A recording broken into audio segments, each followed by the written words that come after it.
Hello everybody, this is GeneralJannis, and today in Chaos Tactics I'm very excited to bring you a nice review of the new Daemon Prince that we have for Death Guard. So let's take a look.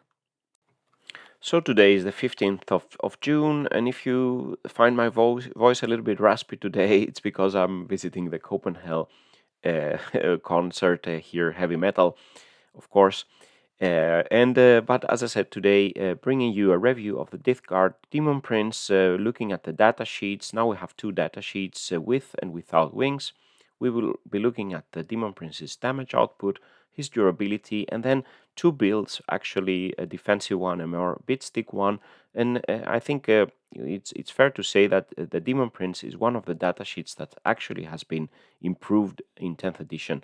And if you remember previous, when I talk about Daemon Prince, of course the word demon originates from Greek, meaning demon, and previously it was not let's say an evil thing, it was just meaning he who has knowledge. And for some people, if you have knowledge, you are evil, maybe.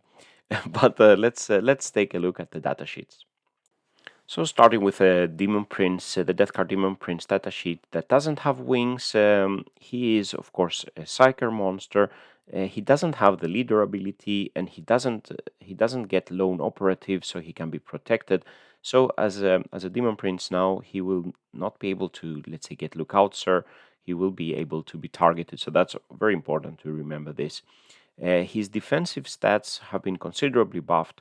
We are up to a toughness 11, and the saves have really been improved also. 2+ save and a 4+ invulnerable save. So basically much tougher now, and 10 wounds instead of his 8 wounds before. He can move 7 inches without the wings, and basically he can follow any of our 4 and 5 inch normal move units. The weapons have also been overhauled. The Plague Spear is a standard weapon. No longer, it's already is built in his configuration.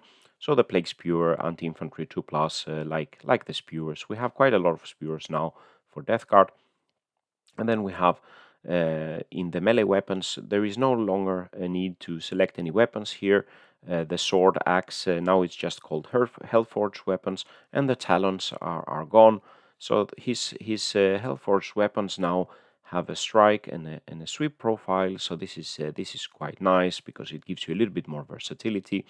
The strike profile, of course, as most of the weapons, the strike profile is more interesting. The sweep are a bit, yeah, with AP0, you can't expect to do a lot of damage to things that have good saves. But 6 attacks, hitting on 2s, strength 8, AP -2, damage 3. This is quite nice for the Hellforged weapon. And the ability, very important here for Death Guard, the Daemon Prince. It's an aura, so within his contagion, Death Guard infantry gain a 6+ feel no pain. It's you can see, very surprised that GeneralJannis have been losing hope that Games Workshop seems to be giving all the other codexes a lot of feel no pains, left, right, and center, and finally we get a little bit also for the previously durable faction. But interesting abilities for the Daemon Prince without the wings. Now looking at the Daemon Prince with the wings datasheet, the stats are, let's say, the big changes, of course, is his move. It becomes 11 inches. That's also quite nice. But his toughness goes from toughness 11 to toughness 10. Still the same durability and same weapons, including the spewer also. Previously you couldn't have the spewer with the wings. Now I need to find a spewer to add to my Daemon Prince, to my winged Daemon Prince. His abilities are much different though, so he doesn't give feel no pain if he has wings, but he can force an enemy unit after charging. He can force one enemy unit in engagement to take a battle shock test, and that he, in this way, he could also be stealing an objective.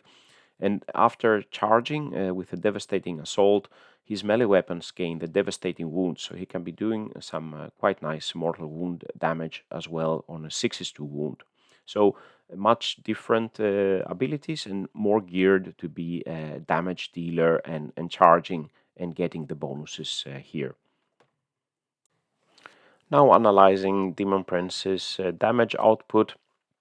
As always in this type of tables, I'm illustrating the average number of wounds that are expected to be dealt, and the comma in the table in the numbers is just the decimal point that I'm using here in my Excel. And we see the Plague Spear, as we have seen previously, we can get some damage to infantry shooting at 12 inches, and then we see the sweep and the strike attack from the normal Demon Prince. Let's say it's mostly against Termagants, Necron Warriors, a bit one wound models with low saves. You can use the sweep attack instead, but for nearly any other target, as we saw also previously, the strike profiles are better.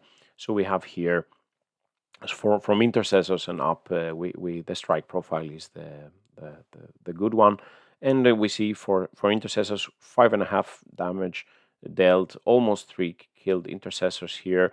With a bit of luck, you could kill 3.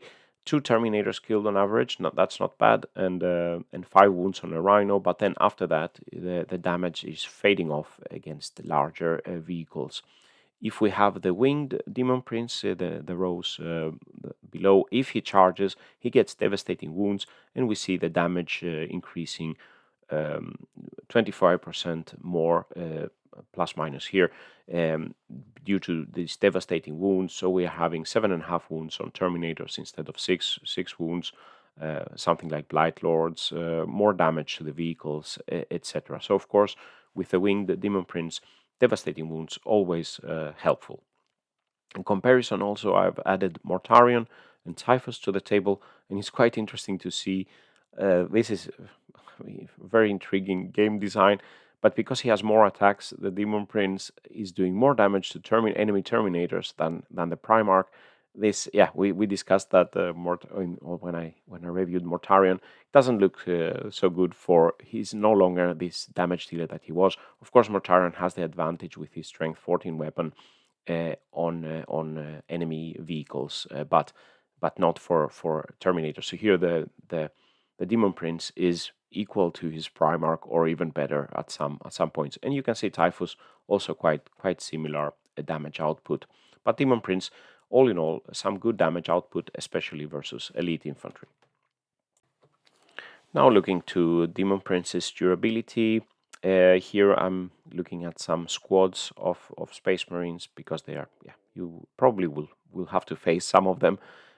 Here I'm in the first table. Here it's a damage output from the whole squad without Oath of the Moment, and there are no leaders or other stratagems. And we can see that the new high toughness save 2+, 4+ invo Demon Prince is quite impervious to small arms fire from the intercessors or Inferno squad or something like this, or a captain in melee cannot do so much on him. So less than 1 wound expected here. Eradicators, they are an anti, let's say, monster thing. So rerolling everything, they can take 6 wounds out of the Demon Prince. If you are unlucky within your invulnerable saves, your Demon Prince will go down to 1 squad. If you are lucky with your invul saves, he will just be unscathed, of course. The Hellblasters also can do some damage, and supercharging, etc. 5-6 damage. And of course, Gilliman, he's really strong in this example here. 9 wounds on the Demon Prince, almost killing him. But of course, Oath of the Moment would really hurt a Demon Prince, and because you can't let's say, protect him from Lookout Sir. If the enemy can see him and uses Oath of the Moment, a couple of units shooting at him, he will go down. You can see here a 10 Hellblasters squad with Oath of the Moment will be doing 11 wounds on the Demon Prince. The 5 Eradicators, it doesn't change here because they already rerolled everything. A Predator tank from the enemy Predator tank would take half his wounds off. 2 of those with Oath of the Moment will kill him. And again, Terminators in melee with Power Fist can also hurt him a lot with Oath of the Moment. Here you could use the Disgusting Resilience strat in melee to reduce the damage from 2 to 1. But Oath of the Moment, probably if your opponent sees your Demon Prince, that would probably be a high priority target for them. So some combos uses, let's say some profiles here. So the first thing that comes to mind is a defensive aura Demon Prince. So here you would take a Wingless Demon Prince and add the Living Plague enhancement. So his Grandfather Blessing, as we recall, gives all our Death Guard infantry within the contagion range of the Demon Prince the 6+ Feel No Pain. With the Living Plague, we add 3-inch range to the all the Demon Prince's aura abilities, including his contagion. So in this case, the aura will be 6 inches in turn 1, 9 inches in turn 2, and 12 inches from turn 3. So you could cover quite a lot of ground for your infantry if the Demon Prince survives along, and your infantry has higher chances of surviving with the 6+ Feel No Pain. The 6+ Feel No Pain for, let's say, our Plague Marines or Terminators will mean that we can take 20% more shots versus damage 1, damage 2 things. Of course, if your Plague Marine is shot by a D6+1 weapon, yeah, the 6+ Feel No Pain will not save him, probably. It's more effect on our 3-wound Terminators if they are shot by a, let's say, a 3-wound, 3 damage weapon. Then you just need 1/6, and then the Terminator will survive that shot, and you can take much more shots there. But again, if there is some flat 8 damage, then yeah, the 6+ Feel No Pain will not help you. But so some serious durability increase can still happen. So the main idea here is probably to keep this Demon Prince alive. The best idea probably is to hide him behind some terrain. Otherwise, you have the Cloud of Flies, so he's -1 to be hit. The gifts of decay, you can heal him, and especially if he's close to an objective, you can get 3 wounds back. And Disgusting Resilience, as we discussed, if he's in melee with something with especially damage 2, that could be quite helpful. I'm still not thinking that the intention of Disgusting Resilience and all the other rules are to take damage 1 weapons down to 0, to be honest. And then the other, let's say, combination use for is to make an offensive Demon Prince type of beatstick model. Here you would take the Demon Prince with the wings and add the Deadly Pathogen enhancement. The Deadly Pathogen enhancement quite handy with the Demon Prince, giving him 1 more attack and 1 more strength to his melee weapons. But if he's in range of an infected objective marker, he gets +2 to his attacks and strengths.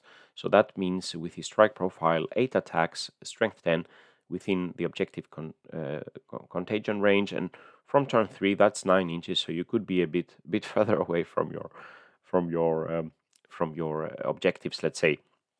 And then of course he already can force enemies, as we said, to take a battle shock test when he charges them, to select one enemy here, and he has the devastating wounds on the charge. So with Deadly Pathogen and charging, you can be doing some quite serious damage, and you can add the Sanguis Flux stratagem for extra damage, gaining sustained hits. You have, with, let's say, if you combine it with a Deadly Pathogen, 7-8 attacks with a strike profile, sustain hits 1 or sustain hits 2 within contagion of, or if you are range in an infected objective marker, you can get sustained hits 2, and you can see the damage I quickly calculated here. So for something like Terminators, if you are fighting with them with a pathogen, if you charge them and you can use the Sanguis Flux stratagem near an objective, you'll be doing 14 wounds on the Terminators, almost wiping a whole squad instead of, let's say, only 7.5 wounds. So he can, and with a Deadly Pathogen, he also gets more damage up to, let's say, also versus tougher enemy vehicles like Gladiators or an Armiger. He can with stacking these buffs, you can take out an Armiger maybe. So reaching out to the summary and final thoughts, Demon Prince, as I said in the beginning, one of the few datasheets that actually has been buffed from 10th edition. He has increased durability now, better saves, higher toughness. His weapons are better and more simple. He gets the Plague Spewer.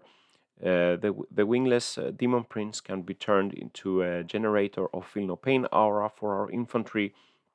The Winged Demon Prince can be quite the beatstick if you stack the Pathogen enhancement and the Sanguis Flux stratagem. However, the main issue probably is he can be targeted. He cannot get lone operative to be a bit protected, but he will be able to be targeted. So you really need to use either defensive stratagems or use the terrain to your advantage. But all in all, I think one of the more interesting units that we have. But it will be also very interesting to see his points, because with his higher toughness, maybe the points will be prohibitively high. We'll see tomorrow. So this concludes the video. Let me know what you think about the Daemon Prince. If you want to discuss further, join the Discord channel. If you want to support my efforts and the time consumption it takes here to do all this analysis to help all our Death Guard players, please visit my Patreon page or become a YouTube member. And with these words, GeneralJannis signing out. Stay safe out there, and bye-bye.